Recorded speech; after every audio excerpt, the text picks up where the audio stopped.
Hello students, welcome.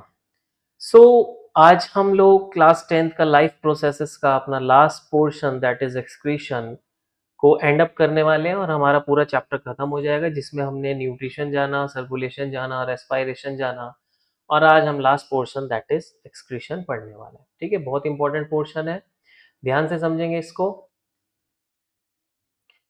तो सबसे पहले क्वेश्चन अराइज होता है व्हाट इज एक्सक्रीशन। तो एक्सक्रीशन की बात करें तो ऐसा समझिए कि अभी हमने जाना कि हमारी बॉडी में फूड बन रहा है, फूड गया हमारी बॉडी में, उसका कॉम्प्लेक्स से सिंपल हो रहा है, बन नहीं रहा है, सॉरी, कॉम्प्लेक्स से सिंपल फॉर्म में ब्रेक हो रहा है। दूसरी बात, इसी दौरान कुछ ऐसी रिएक्शंस हो रही हैं, उसमें कुछ ऐसी चीजें हैं जो हमारी बॉडी के लिए हार्मफुल है और वो हमें बॉडी से एक्सक्रीट करनी होती है, यानी कि बॉडी से हमने उनको क्या करना होता है, रिमूव करना होता है। बॉडी से हमने उनको क्या करना होता है, रिमूव करना होता है। तो मेनली जो उसमें चीजें आती हैं, एक तो आती है आपकी नाइट्रोजिनस वेस्ट। नाइट्रोजिनस वेस्ट, और जो ह्यूमन बीइंग्स हैं उनका नाइट्रोजिनस वेस्ट क्या होता है, यूरिया। ठीक है, और नाइट्रोजिनस वेस्ट के साथ साथ दूसरे वेस्ट आते हैं हमारे मेटाबॉलिक वेस्ट। ठीक है, दूसरे वेस्ट कौन से आते हैं, मेटाबॉलिक वेस्ट, यानी कि वो वेस्ट जो हमारी बॉडी में जो रिएक्शंस हो रही हैं कैटाबॉलिक और एनाबॉलिक, उस दौरान जो प्रोड्यूस हो रहा है वो वेस्ट भी हमने एक्सक्रीट आउट करना है अपनी बॉडी से। ठीक है, तो इस फंक्शन को, यानी कि एक्सक्रीशन के फंक्शन को करने के लिए हमारी बॉडी में एक सिस्टम बना हुआ है जिसको हम क्या बोलते हैं, एक्सक्रीटरी सिस्टम।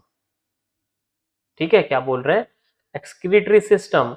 और उस एक्सक्रीटरी सिस्टम में हमारे दो तीन ऑर्गन्स आते हैं जिसमें सबसे पहला कहते हैं पेयर ऑफ किडनीज। ठीक है, पेयर ऑफ किडनीज। उसके बाद आता है आपका पेयर ऑफ यूरेटर। उसके बाद आता है आपका यूरिनरी ब्लैडर। और यूरिनरी ब्लैडर के बाद लास्टली आता है आपका यूरेथ्रा।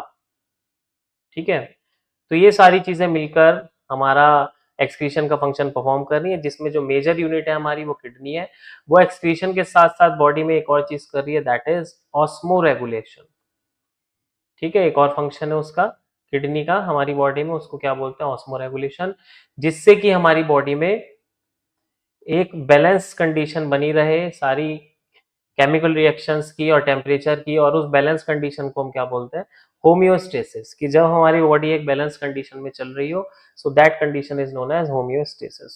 Got it. चलिए आगे बढ़ते हैं। सबसे पहले हम देखेंगे एक्सक्रीटरी सिस्टम में जो चीजें मैंने बताई है उनके डायग्राम को देखेंगे और समझेंगे कि क्या क्या चीज का स्ट्रक्चर कैसा होता है।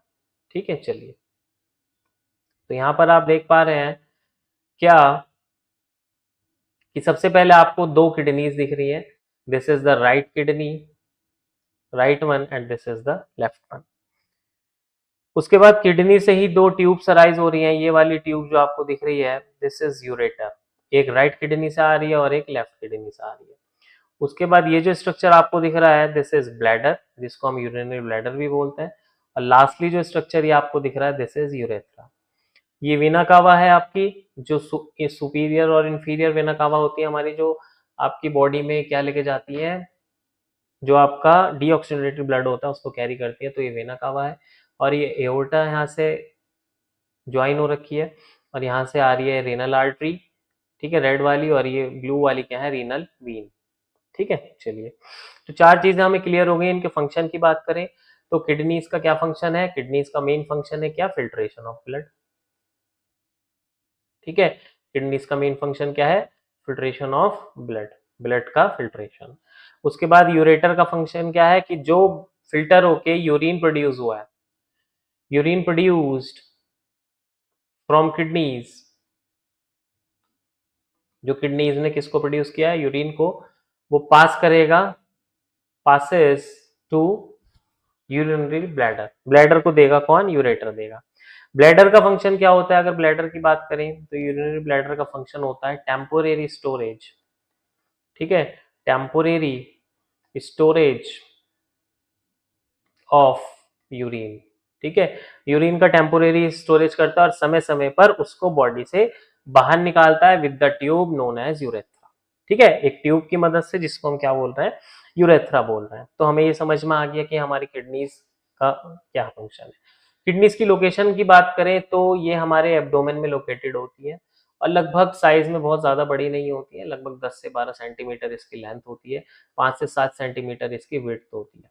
ठीक है, ये लेंथ हो गई और ये विड्थ हो गई।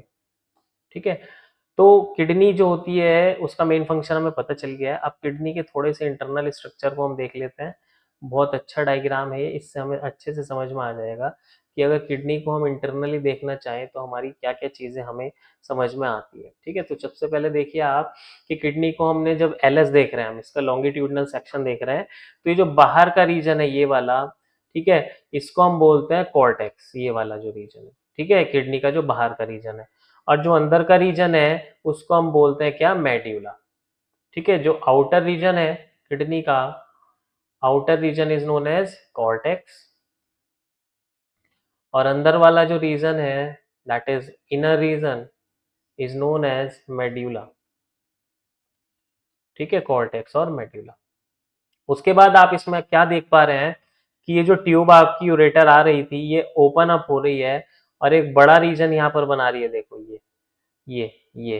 ठीक है, ये जो ये वाला जो रीजन है आपका, this region is known as renal pelvis. इस रीजन को हम क्या बोलते हैं, रीनल पेल्विस, यानी कि this is the broader opening of ureter. और ये जितना भी एंट्री हुई है किडनी में, ये जो ओपनिंग देख रहे हैं आप यहाँ से यहाँ तक की, this opening is known as hilum. तो हाइलम के थ्रू ही क्या हुआ है जितनी भी आपकी रीनल आर्टरी है, रीनल वेन है या फिर यूरेटर है, जिसकी भी एंट्री हो रही है किडनी के अंदर वो किसके थ्रू हो रही है, हाइलम के थ्रू हो रही है। It is a notch. ठीक है, हाइलम इज अ नॉच। उसके बाद बात करते हैं, यूरेटर ओपन हो गया, ये जो ब्रॉड स्ट्रक्चर आपको दिख रहा है इसको हमने क्या बोला, पेल्विस बोला। क्या बोला इसको हमने, पेल्विस बोला। अब इस पेल्विस से जो कनेक्टेड है ये pyramidal structures, these are known as, ये जो पिरामिडल स्ट्रक्चर्स आप देख रहे हैं इन स्ट्रक्चर्स को हम क्या बोलते हैं, मेड्यूलरी पिरामिड या फिर रीनल पिरामिड। ठीक है, क्या बोल रहे हैं, मेड्यूलरी पिरामिड। और ये किससे अटैच हो रहे हैं, जो पेल्विस का कौन सा रीजन है, कैलिक्स। जो पेल्विस का कौन सा रीजन है, कैलिक्स। पेल्विक पेल्विस के कैलिक्स रीजन में देखो ये ओपन हो रहा है, यहाँ पर आप देख सकते हैं यहाँ पर। ठीक है, यानी कि मेन फिल्ट्रेशन यूनिट ये है किडनी के अंदर, और इसके अंदर जो मेन फिल्ट्रेशन यूनिट है किडनी के अंदर उसको क्या नाम दिया हमने, the main filtration unit, the main filtration unit is known as nephron. ठीक है, जो मेन फिल्ट्रेशन यूनिट है उसको हम क्या बोलते हैं, एक बार ब्रॉड में देख लेंगे, दैट इज नेफ्रॉन। जो मेन फिल्ट्रेशन यूनिट है उसको क्या बोलते हैं हम, नेफ्रॉन बोलते हैं। ठीक है, तो इसके अंदर ही लोकेटेड है हमारे नेफ्रॉन, और वहां से ही हमारा यूरिन फिल्टर होके बन के यहाँ पर आता है पेल्विस में, और पेल्विस से यूरेटर के थ्रू ब्लैडर में, और ब्लैडर से यूरेथ्रा के थ्रू बॉडी से बाहर। ठीक है, तो this is the structure of, internal structure of kidney. ये इंटरनल स्ट्रक्चर है किडनी का। ठीक है, आपको बता दिया मैंने, कॉर्टेक्स हो गया, मेड्यूला हो गया, पेल्विस हो गया, हाइलम हो गया जिसके थ्रू चीजें अंदर आ रही है, रीनल आर्टरी और रीनल वीन, ब्लड की सप्लाई यहाँ से हो रही है, क्योंकि ब्लड को ही तो फिल्टर करना है। किडनी का मेन फंक्शन क्या है, फिल्ट्रेशन ऑफ ब्लड। ठीक है, कि आपके ब्लड में जितना भी नाइट्रोजनस फेज घूम रहा है उसको फिल्टर करके बाहर निकाल देगी, क्योंकि वो हमारी बॉडी के लिए क्या है, हार्मफुल है। तो ब्लड की सप्लाई यहाँ पर होती है, और फिर फिल्ट्रेशन होने के बाद ब्लड यहाँ से रीनल वेन उसको कैरी करके ले जाती है। ठीक है, तो ये जो पिरामिडल स्ट्रक्चर्स है इन्हीं के अंदर लोकेटेड है, इन्हीं के अंदर सिचुएटेड है हमारे क्या, नेफ्रॉन्स। आज हमें नेफ्रॉन के बारे में ही पढ़ना है कि नेफ्रॉन कैसे फिल्ट्रेशन का काम कर रहा है। ठीक है, चलिए आगे बढ़ते हैं। तो मेन आता है अब हमारा स्ट्रक्चर ऑफ नेफ्रॉन, और वहीं से हमें समझ में आ जाएगा प्रोसेस ऑफ यूरिन फॉर्मेशन। ठीक है, that is structure of nephron. ठीक है, अब हम क्या देखने वाले हैं, स्ट्रक्चर ऑफ नेफ्रॉन को देखने वाले हैं। ठीक है, ध्यान से देखेंगे इसको। चलिए, ये आ गया हमारे सामने स्ट्रक्चर ऑफ नेफ्रॉन। चलिए इसको समझते हैं क्या क्या चीजें होती हैं। देखो, सबसे पहले जो ब्लड रेनल आर्टरी लेकर आ रही है, देखो यहां से रेनल आर्टरी लेकर आई और उसने एक आर्ट्रियोल बना दिया, और उस आर्ट्रियोल को हमने क्या नाम दिया, एफरेंट आर्ट्रियोल। ठीक है, उस आर्ट्रियोल को हमने क्या नाम दिया, एफरेंट आर्ट्रियोल, जिसने ब्लड को कैरी करके लेके आई। एफरेंट आर्ट्रियोल क्या होती है, थोड़ी सी वाइड होती है, इसकी डायमीटर कैसी होती है, वाइड होती है। फिर एफरेंट आर्ट्रियोल आगे बढ़ी और यहाँ पर उसने क्या बना लिया, एक टफ्ट ऑफ कैपिलरीज। क्या बना लिया उसने, एक tuft of capillaries, and that tuft of capillaries is known as glomerulus. क्या बोलते हैं उसको, glomerulus. The tuft of capillaries is known as glomerulus. ठीक है, और यहां से फिर वो एग्जिट करके निकल रही है, देखो इफरेंट आर्ट्रियोल। यहां से आई एफरेंट आर्ट्रियोल, यहां पर टफ्ट बनाया और फिर यहां से निकल गई किस फॉर्म में, इफरेंट आर्ट्रियोल। किस फॉर्म में निकल गई, इफरेंट आर्ट्रियोल। ठीक है, इफरेंट आर्ट्रियोल की फॉर्म में वो वहां से एग्जिट कर रही है। Got it. चलिए आगे बढ़ते हैं। तो प्रोसेस में क्या होना देखने के लिए मिल रहा है कि जब ब्लड यहां से आता है और ब्लड यहां से आने के बाद इस ग्लोमेरुलस से फिल्टर होकर इस स्ट्रक्चर में पहुंचता है, जिसको हम क्या बोलते हैं, बोमेंस कैप्सूल। तो बोमेंस कैप्सूल का स्ट्रक्चर कुछ ऐसा होता है। ठीक है, अभी मैं दिखाता हूँ। देखो देखो यहाँ पर थोड़ा सा मैं स्ट्रक्चर बना के आपको समझाने की कोशिश करूंगा कि ये जो स्ट्रक्चर है, सपोज कीजिए this is the structure of बोमेंस capsule. ठीक है, ये किसका स्ट्रक्चर है, बोमेंस कैप्सूल का। और यहाँ पर टफ्ट ऑफ कैपिलरीज बना, जिसको हमने क्या बोला, ग्लोमेरुलस। और इन दोनों को मिलाकर that is glomerulus plus Bowman's capsule. तो Bowman's capsule is a part of nephron. ठीक है, इज इक्वल टू, क्या बोलते हैं इसको, माल्पीजियन बॉडी। क्या नाम दिया है हमने इसको, माल्पीजियन बॉडी या फिर माल्पीजियन कैप्सूल। ठीक है, कुछ भी आप बोल सकते हैं, या तो माल्पीजियन बॉडी बोल दीजिए या माल्पीजियन कैप्सूल बोल दीजिए। तो एफरेंट आर्ट्रियोल यहाँ पर लेकर आई, कौन लेकर आई, एफरेंट आर्ट्रियोल, और ग्लोमेरुलस के थ्रू फिल्टर होकर वो बोमेंस कैप्सूल के अंदर फिल्ट्रेट आ गया। और अब हमने उसको नाम क्या दे दिया, ग्लोमेरुलर फिल्ट्रेट। ठीक है, अब हमने उसको क्या नाम दे दिया, ग्लोमेरुलर फिल्ट्रेट नाम दे दिया है। और ये लगभग एक दिन में 180 लीटर ग्लोमेरुलर फिल्ट्रेट यहाँ पर फॉर्म होता है। ठीक है, एक दिन में लगभग कितना ग्लोमेरुलर फिल्ट्रेट फॉर्म होता है, 180 लीटर।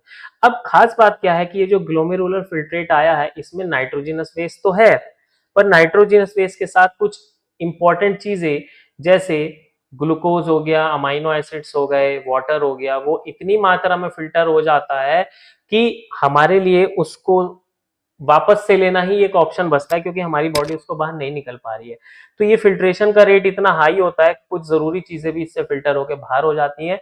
इसलिए जो पहला प्रोसेस है हमारा, this is known as ultra filtration. इस प्रोसेस को हम क्या बोलते हैं, अल्ट्रा फिल्ट्रेशन। तो ये पहला प्रोसेस था हमारा, किसका प्रोसेस, किसका था ये, फॉर्मेशन ऑफ यूरिन की। अब हम किसकी बात कर रहे हैं, यूरिन फॉर्मेशन की।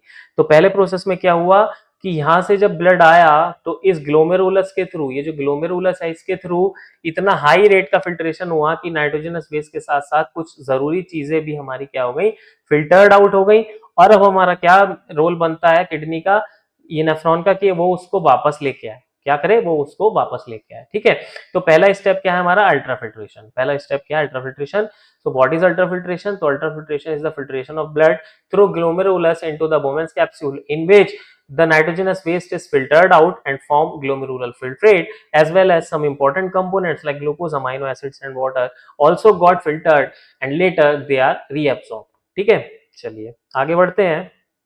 तो इस स्ट्रक्चर की बात करते हैं फिर से। ठीक है, इस स्ट्रक्चर की बात करते हैं फिर से। तो यहाँ पर अगर मैंने कहा दिस इज बोमेंस कैप्सूल, ठीक है, तो बोमेंस कैप्सूल के बाद ये जो नेक्स्ट इलोंगेटेड रीजन आता है, this next region is known as PCT.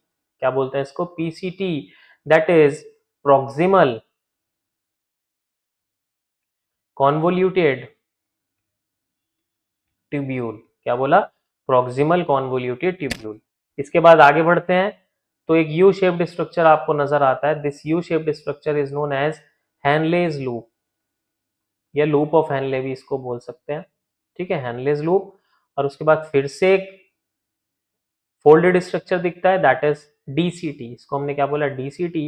And this DCT opens into a tube that is known as collecting duct.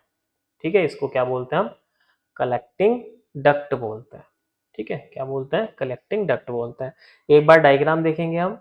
देखो क्या क्या दिख रहा है हमें, यहाँ से आया, this region is known as PCT, ये वाला रीजन हमारा पीसीटी है। इसके बाद ये नीचे की तरफ चला गया, ये लूप ऑफ हेनले है। इसके बाद ऊपर की तरफ चला गया, ये डीसीटी आ गया। इसके बाद ये कलेक्टिंग ट्यूब आ गई। खास बात क्या है डायग्राम में, ये जो नीचे की तरफ लूप जा रहा है जब, ठीक है, नीचे की तरफ जो जा रहा है, this is known as descending, descending limb, क्या बोलते हैं इसको, डिसेंडिंग लिम्ब। और जब ऊपर की तरफ चढ़ रहा है तो हमने क्या बोला, असेंडिंग लिम्ब। ठीक है, क्या बोला, असेंडिंग लिम्ब। ठीक है, तो ये तो हो गया हमारा स्ट्रक्चर, क्लियर है। ये हमारा पूरा स्ट्रक्चर हो गया किडनी में, किडनी का। और उसके बाद हमारा फिल्ट्रेशन, अल्ट्रा फिल्ट्रेशन हो गया।